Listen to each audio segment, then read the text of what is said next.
আল্লাহ তাআলা বলেন, কুল ইন কুনতুম তুহিব্বুনাল্লাহ ফাত্তাবিউনি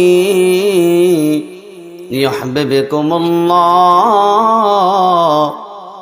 ওয়া ইয়াগফির লাকুম যুনুবাকুম ওয়াল্লাহু গফুরুর রহিম। আল্লাহ তাআলা এই আয়াতের মধ্যে বয়ান করেন, হে নবী, আপনি আপনার উম্মতদেরকে জানাইয়া দেন, দুনিয়ার মানুষদেরকে জানাইয়া দেন, ইন কুনতুম তুহিব্বুনাল্লাহ, দুনিয়ার মানুষ যদি আমি আল্লাহ তাআলার ভালোবাসা পাইতে চায়, আমি আল্লাহ তাআলাকে ভালোবাসতে চাই, হে নবী, আপনি আপনার উম্মতদেরকে জানাইয়া দেন, তারা যদি আমি আল্লাহর ভালোবাসা পাইতে চায়, আপনি জানাইয়া দেন তারা যেন আপনাকে ভালোবাসে। নবী আমার জানাইয়া দেন, আরে রামপুরের যুবক ভাই, মুরব্বি, পর্দার আড়ালের আম্মা জান, আল্লাহ তাআলার আদেশ পেয়ে আমার আপনার নবী জানাইয়া দেন, এ দুনিয়ার মুসলমান, রামপুরের যুবক ভাই, মুরব্বি, পর্দার আড়ালের আম্মা জান, যদি আল্লাহর ভালোবাসা পাইতে চাও, আমার নবী ডাক দিয়া বলেন, যদি আল্লাহর ভালোবাসা পাইতে চাও তাহলে ভালোবাসতে হবে আমাকে। আমার নবী বলেন, ফাত্তাবিউনি, তোমরা যদি আল্লাহর ভালোবাসা পাইতে চাও, আল্লাহকে ভালোবাসতে চাও, ফাত্তাবিউনি, আমাকে ভালোবাসো, আমাকে ভালোবাসো। যদি আল্লাহর ভালোবাসা পাওয়ার জন্য আমাকে ভালোবাসো, আমার নবী বলেন, আল্লাহ তাআলা তোমাকে 3টা পুরস্কার দিবে। ফাত্তাবিউনি ইউহিব্বুকুমুল্লাহ, আল্লাহ তাআলা তোমাকে 1 নম্বরের পুরস্কার, আল্লাহ তাআলা তোমাকে ভালোবাসবে। ইউহিব্বুকুমুল্লাহ ওয়া ইয়াগফির লাকুম যুনুবাকুম, আল্লাহ তাআলা তোমাদেরকে ক্ষমা করবে, তোমাদের গুনাহগুলো ক্ষমা করবে। ওয়া ইয়াগফির লাকুম যুনুবাকুম ওয়াল্লাহু গফুরুর রহিম, তোমাদের জন্য আল্লাহ তাআলা গফুর এবং রহিম হয়ে যাবে। আল্লাহ তাআলা তোমাদেরকে ভালোবাসবে, শুধু তাই না, তোমাদেরকে ক্ষমাও করবে, জান্নাতে পৌঁছাইবে। শুধু তাই না, আল্লাহ তাআলা তোমাদের জন্য রহম করবেন এবং গফুর হয়ে যাবেন। আল্লাহ তাআলা তোমাদেরকে মাফ করবেন এবং তোমাদেরকে জান্নাতে পৌঁছাইবেন। এজন্য মুসলমান ভাইয়ের আমার, আল্লাহর রাসূলকে ভালোবাসতে হবে। আল্লাহ তাআলার ভালোবাসা পাওয়ার জন্য কেমন ভাবে সাহাবায়ে কেরাম আল্লাহর রাসূলকে ভালোবাসতেন, সাহাবায়ে কেরাম থেকে আমরা ভালোবাসা শিখতে হবে। সাহাবায়ে কেরাম আল্লাহর রাসূলকে কেমন ভাবে ভালোবাসেন, যদি সাহাবায়ে কেরামের জীবনী পড়া হয় তাহলে দেখা যায় সাহাবায়ে কেরাম নিজেদের জীবন উৎসর্গ করে দিয়েছে। মুসলমান ভাইয়ের আমার, সাহাবায়ে কেরাম আল্লাহর রাসূলকে কেমন ভাবে ভালোবাসছে, এর নমুনা দেখানোর জন্য, বোঝানোর জন্য কয়েকটা ঘটনা বলি। আল্লাহর রাসূল একদিন তার পিঠের মধ্যে সিংহা লাগাইছে, আরবিতে হিজামা বলা হয়, সিংহা লাগাইছে। আমার আপনার নবী সিংহা লাগানোর পরে, সিংহা লাগানোর কারণে পৃষ্ঠদেশ থেকে কিছুটা মরা রক্ত বের হয়েছে। মুসলমান ভাইয়ের আমার, আজকে যদি কোনো মানুষ সিংহা লাগায়, সিংহা লাগানোর পরে সে মরা রক্তটাকে কোথাও দাফন করে দেয়, ফেলে দেয়। মুসলমান ভাইয়ের আমার, যদি কোনো স্বামী তার প্রিয় হাবিবি, তার প্রিয় স্ত্রীকে বলে, সিংহা লাগানোর কারণে আমার পেট থেকে মরা রক্ত বের হয়েছে, বেবি আমার, তুমি তো আমাকে অনেক ভালোবাসো, আমার পেটের মধ্যে সিংহা লাগানোর কারণে যে মরা রক্তটা বের হয়েছে, হ্যাঁ বিবি, টান দিয়ে খেয়ে ফেলো। বিবি বলবে, না না, এমন ভালোবাসি।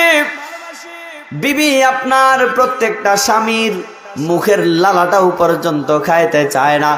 মুসলমান ভাইয়ের আমার, সাহাবায়ে কেরাম আমার নবীকে কেমন ভালোবাসছে, এমন ভাবে যদি আমি আপনি ভালোবাসতে পারি, আমি আপনি মুমিন হতে পারবো, আল্লাহর রাসূলের খাঁটি আশিকের দাবিদার হতে পারবো। সাহাবায়ে কেরাম কেমন ভাবে ভালোবাসছেন, আমার আপনার নবী সিংহা লাগানোর পরে মনোরক্তটা একজন সাহাবীকে ডাক দিয়ে বললেন, হে সাহাবী, আমার সিংহা লাগানোর কারণে আমার পেট থেকে কিছুটা মরা রক্ত বের হয়েছে, এই মরা রক্তটা কোথাও গিয়ে দাফন করে আসো। সাহাবীর হাতে মরা রক্তর থলেটা দিয়া দিলেন। আল্লাহর পয়গম্বর সাহাবী মরা রক্ত নিয়ে চলে যায়, আল্লাহর রাসূলের গোপনে চলে গেলেন। মুসলমান ভাইয়ের আমার, ওই মরা রক্তটাকে তিনি গিয়ে দাফন করবে এমন সময় ভাবতেছে আল্লাহর রাসূলের পিঠ থেকে বের হয়েছে, এটা কখনো মরা রক্ত বের হতে পারে না। সাহাবায়ে কেরামের ভিতরে আল্লাহর রাসূলের ভিতরে আল্লাহর রাসূলের ভালোবাসা কতটুকু ছিল সাহাবায়ে কেরামের ভিতরে। মুসলমান ভাইয়ের আমার, হযরতে আল্লাহর পয়গম্বরের সাহাবী মরা রক্তটাকে গোপনে গিয়ে টান মেরে খেয়ে ফেললেন। আল্লাহর রাসূলের পৃষ্ঠদেশ থেকে বের হওয়া আমার রক্তটাকে গিয়ে টান মেরে খেয়ে ফিরে আল্লাহর রাসূলের কাছে আসলেন। আল্লাহর রাসূলের কাছে এসে বলতে লাগলেন, আল্লাহর রাসূলের কাছে আসলেন, আমার আপনার নবী ডাক দিয়ে বললেন, হে সাহাবী আমার, কোথায় দাফন করেছো আমার পৃষ্ঠদেশ থেকে বের হওয়া আমার রক্ত? এই কথা বলার কারণে আল্লাহর পয়গম্বরের সাহাবী বলতে লাগলেন, ওগো আল্লাহর পয়গম্বর, আপনার পেট থেকে যে মরা রক্তটা বের হয়েছে, এটা কখনো মরা রক্ত বের হতে পারে না, এটা কখনো সাধারণ রক্ত হতে পারে না। ওগো আল্লাহর পয়গম্বর, কোথায় ফালাবো, কোথায় ফালাইবো, কোনো পবিত্র জায়গা পাইতেছি না। এর চেয়ে মনে হয়েছে আপনার রক্তটাই আমার কাছে পুত পবিত্র, এজন্য ওগো আল্লাহর পয়গম্বর সেটাকে আমি টান মেরে খেয়ে ফেললাম। কেমন ভালোবাসতেন সাহাবায়ে কেরাম আল্লাহর রাসূলকে, কেমন ভালোবাসতেন। মুসলমান ভাইয়ের আমার, আজকে রসুলের ভালোবাসার দাবিদার, কিন্তু রসুল যে দিন নিয়ে আসছে, রসুল যে নামাজ নিয়ে আসছে, সেই নামাজ আমি আপনি পড়তে রাজি না। ভালো আছেন? আমার নবীকে ভালোবাসি আমরা সবাই, ভালোবেসে নবীজির উপর দরুদ পড়ি, প্রতিনিয়ত দরুদ পড়ি। হে মুসলমান, আমার নবী যে দিন নিয়ে আসছে সেই দিনটাকে আমি আপনি মানতে রাজি না। নবী আমার জীবনের শুরু থেকে শেষ পর্যন্ত সালাত সালাত করে গেছেন। আজকে আমি আপনি নবীকে ভালোবাসি, কিন্তু এ মুসলমান, নবীজির আনিত সেই ধর্মটাকে পরিপূর্ণভাবে মানতে রাজি না। নবীজি যে নামাজ করে গেছেন, মৃত্যুর আগ মুহূর্ত পর্যন্ত সালাত করে গেছেন, সে নামাজ পড়তে রাজি না। আজকে আমি নবীজির আশিক, নবীজির ভালোবাসার দাবিদার। এ মুসলমান, কেমন ভাবে ভালোবাসতে হবে, সাহাবায়ে কেরাম কেমন ভাবে ভালোবাসতেন, আল্লাহর পয়গম্বরকে সাহাবায়ে কেরাম কেমন ভাবে ভালোবাসতেন। আল্লাহর পয়গম্বরের একজন সাহাবী, আল্লাহর রাসূল দিন প্রচারের জন্য একদিন বাড়ি থেকে বের হয়েছে, বাড়ির মধ্যে ফিরতে কিছুটা দেরি হয়েছে। মুসলমান ভাইরা আমার, আল্লাহর রাসূল একজন সাহাবী পেরেশান অবস্থায় বাড়ির মধ্যে ঘুরতেছে, আল্লাহর নবীজির বাড়িতে এসে ঘুরতেছে, আল্লাহর নবীকে দেখতে পায় না। তার চেহারার মধ্যে কেমন যেন পেরেশানি একটা ভাঁজ পড়ে আছে, টেনশনের একটা ভাঁজ পড়ে আছে। মুসলমান ভাইয়ের আমার আপনার নবী যখন বাড়িতে ফিরলেন, দেখতে পাই ওই সাহাবীর চেহারার মধ্যে কেমন যেন টেনশনের একটা ভাঁজ পড়ে আছে। আমার আপনার নবী ডাক দিয়ে বললেন, হ্যাঁ আমার সাহাবী, আমি তো দেখতে পাইতেছি তোমার চেহারার মধ্যে কেমন যেন একটা টেনশনের বাস পড়ে আছে, টেনশন করতেছো, কিসের টেনশন করতেছো জানাও। মুসলমান ইমানদার, আল্লাহর রাসূল যখন এই কথা বললেন, আল্লাহর পয়গম্বরের সাহাবী জানাইয়া দে, ওগো আল্লাহর পয়গম্বর, দুনিয়ার জমিনে একটা মুহূর্তের জন্য যদি আপনাকে না দেখি, এক মুহূর্তের জন্য যদি আপনাকে না দেখতে পাই, কেমন যেন নিজেকে এতিম মনে হয়, কেমন যেন এক মুহূর্ত না দেখলে থাকতে পারি না এজন্য পেরেশান। শুধু তাই নয়, ওগো আল্লাহর পয়গম্বর, মনের মধ্যে সবচেয়ে বড় টেনশন, আল্লাহ তাআলা যদি আমাদেরকে জান্নাত দান করেন, যদি জাহান্নামে দিয়ে দেয় আর তো কখনো আপনার সঙ্গে দেখা হবে না।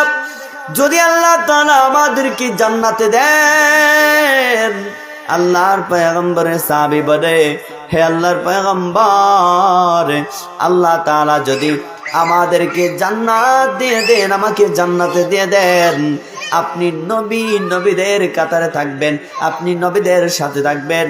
হে আল্লাহর পয়গম্বর, আমরা সাধারণ সাহাবায়ে কেরাম বা আমরা সাধারণ মানুষ, তো সাধারণ মানুষের সাথে থাকবো। হে পয়গম্বর, দুনিয়ার জমিনে এক মুহূর্তের জন্য না দেখে থাকতে পারি না। ওই জান্নাতের মধ্যে আমরা যদি জান্নাতে যাই, সেখানে দুনিয়ার হায়াত না, যে হায়াতের শুরু হবে শেষ হবে না, ওই চিরন্তন যে হায়াতটা পাবো, সেই হায়াতের মধ্যে জান্নাতের মধ্যে আপনাকে না দেখে কেমন ভাবে থাকবো। মুসলমান ভাইয়ের আমার, সাহাবায়ে কেরাম কেমন ভাবে ভালোবাসছেন। এজন্য আল্লাহর রাসূলকে ভালোবাসতে হবে সাহাবায়ে কেরাম যেইভাবে ভালোবাসছে। আল্লাহর রাসূলের আরেকজন সাহাবী, এমন আরেকটা ঘটনা বর্ণিত হয়েছে। আল্লাহর রাসূলের সাহাবী হযরত সাওবান রাদিয়াল্লাহু তাআলা আনহু, তিনি একদিন পেরেশানিত অবস্থায় আল্লাহর রাসূলের কাছে গেলেন। আল্লাহর রাসূলের কাছে যাওয়ার পরে আল্লাহর রাসূল দেখতে পায় তার চেহারার মধ্যে টেনশন। আল্লাহর রাসূল বলার পরে সে বলতে লাগে, হে আল্লাহর পয়গম্বর, একদিন যদি আপনাকে না দেখি ভালো লাগে না, অথচ আল্লাহ তাআলা যদি জান্নাত দেন, জান্নাতের মধ্যেই আপনাকে না দেখি কেমন ভাবে থাকবো। কেমন ভালোবাসতেন আল্লাহর রাসূলকে, কেমন ভালোবাসতেন। এ মুসলমান, রাসূলকে সাহাবায়ে কেরামের মতো ভালোবাসতে হবে। আমার আপনার নবী কত দামি নবী ছিল। আজকে নবীজির নামে শান শুনি, নবীজির গান শুনি না শান শুনি, অথচ নবীজি কত দামি নবী ছিল জানি না।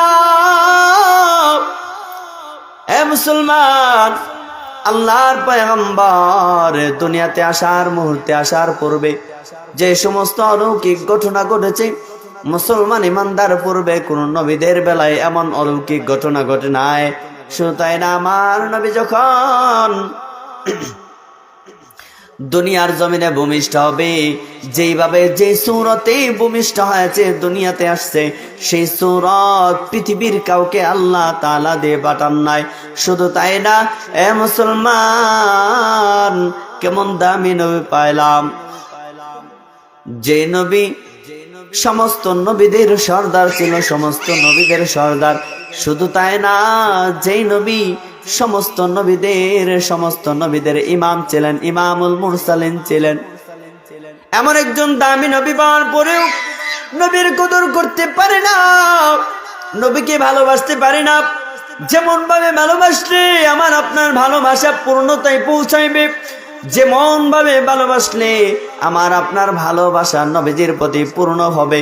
মুসলমান ইমানদার, আল্লাহর নবী বলেন, দুনিয়ার জমিনে যে সব কিছু থেকে আমাকে বেশি না ভালোবাসবে, সে পূর্ণ মুমিন হতে পারবে না। তখনই পূর্ণ মুমিন হবে যখন তার সব কিছু থেকে আমার প্রতি ভালোবাসা বেশি হবে।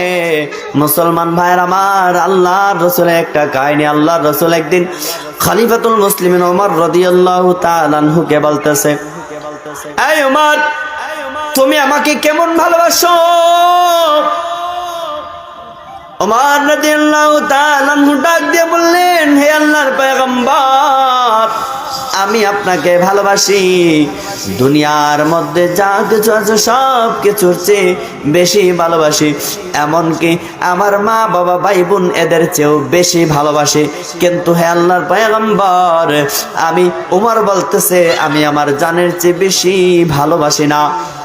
মুসলমান ভাইয়ের আমার, ওমর রাদিয়াল্লাহু তাআলা আনহু বলতেছেন, আমার সন্তানাদি, আমার স্ত্রী, আমার মা বাবা ভাই বোন সবার চেয়ে বেশি ভালোবাসি, কিন্তু আমি আমার জানের চেয়ে বেশি ভালোবাসি না। ওমর রাদিয়াল্লাহু তাআলা আনহু যখন এই কথা বললেন, মুসলমান ভাইয়ের আমার, আল্লাহর পয়গম্বর ডাক দিয়া বললেন, এই ওমর, তুমি ভালোবাসো মানলাম, তবে তোমার ভালোবাসা দ্বারা তোমার ঈমান পরিপূর্ণ হয় নাই, তুমি পূর্ণ মুমিন হতে পারো নাই। আজকে আমরা সবাই জান্নাতে যাইতে চাই, কিন্তু উমরের মতো ভালোবাসা, উমরের মতো না, সাধারণ রসুলের ভালোবাসায় নামাজে পর্যন্ত যাইতে পারি না। মুসলমান ভাইরা আমার, শীত চলে আসছে, নামাজের মধ্যে মুসল্লি দেখা যায় না, অথচ নবী আমার বলেন, শীতের নামাজের সওয়াব বেশি দেওয়া হয়, কারণ সব মানুষ ঠান্ডা পানি সহ্য করতে পারে না। তারপরেও ইবাদতের ক্ষেত্রে আল্লাহর ভালোবাসায়, নবীজির ভালোবাসায় সে ঠান্ডা পানি দ্বারা অজু করে করে নামাজ পড়ে। মুসলমান ভাইয়ের আমার, এমনও এলাকা, এমনও মসজিদ আছে এই এলাকার আশপাশে, প্রত্যেক ওয়াক্ত একজন মুসল্লি হয়, উনি না থাকলে ইমাম সাহেব একা নামাজ পড়তে হয়। আজকে রসুলের আশিকের দাবিদার নামাজ পড়তে চায় না, অথচ ওমর কেমন ভালোবাসছেন। ওমর বলে, হে আল্লাহর পয়গম্বর, আমি আমার সন্তানাদি, আমি আমার মা বাবা, আমি আমার সব কিছুর চেয়ে বেশি ভালোবাসি, কিন্তু আমার জানের চেয়ে বেশি ভালোবাসি না। এই কথা বলার পরে আল্লাহর পয়গম্বর উমরকে ডাক দিয়ে বললেন, এই উমর, হ্যাঁ তুমি ভালোবাসো, তোমার এই ঈমান, তোমার এই ভালোবাসার দ্বারা তুমি পূর্ণ মুমিন হতে পারো না। তখনই তুমি পূর্ণ মুমিন হতে পারবা যখন তোমার ভালোবাসা আমার প্রতি পূর্ণ হবে, এমন ভাবে পূর্ণ হবে তোমার জানের চেয়েও বেশি ভালোবাসবা। যখন তোমার জানের চেয়ে বেশি